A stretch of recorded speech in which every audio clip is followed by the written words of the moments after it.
if you, let's say, have a very long assortment or a catalog, right? And Yeah, you know, your prediction accuracy is also a function of the throughput, right? How many correct. units you're able to sell, right? If Yeah, it's very low or if it's not very regular, your yeah, predictions will not be very accurate, yeah, right?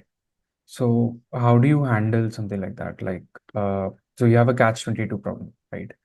Uh, because you can't predict if you don't have sufficient stock. You also might not be able to sell enough units, right? yeah, But if you're not able to sell enough units, you don't have a prediction, thereby you might not, you know, replenish as much as you should be, right? yeah, So how do yeah. you solve problems like this? So this model that I mentioned about calculation of the inventory norm Right. works for all the products, even the Okay. tail products. Sure. Only Okay. thing is, in case of tail products, the prediction errors, as you rightly said, would be higher, Right. which means we need more safety stock at each of the nodes, Sure. which means cumulatively the product will be older Right.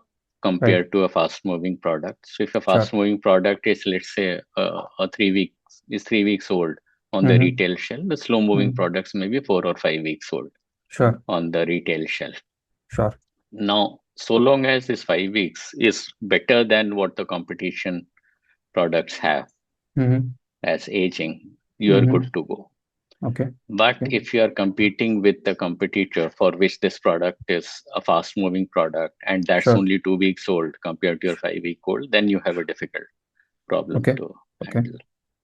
But So we should do our basically, best that for each of our products, let mm-hmm. it be as fresh as we can Mm. give it to the consumer. Yeah. Okay.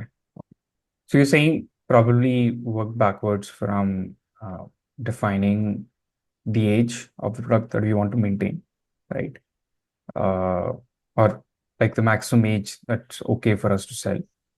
Uh, and then working backwards from there to probably, It's the age should be the sum total of the inventory norm in the entire supply chain, right from factory up to the retail outlet. If you add up in terms of number of days, Mhm. the inventory norm at factory in case factory is keeping finished goods, then the inventory norm at RDC through which this product has to go, and then at the CFA and the distributors and the retailer, that should be the age of the product.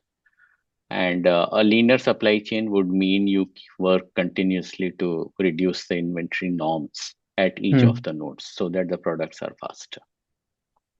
Right. So effectively, a very, let's say, efficient supply chain would have lower inventory norms while Yeah, keeping, let's say, fresher goods or availability of goods there, correct, right? correct, correct.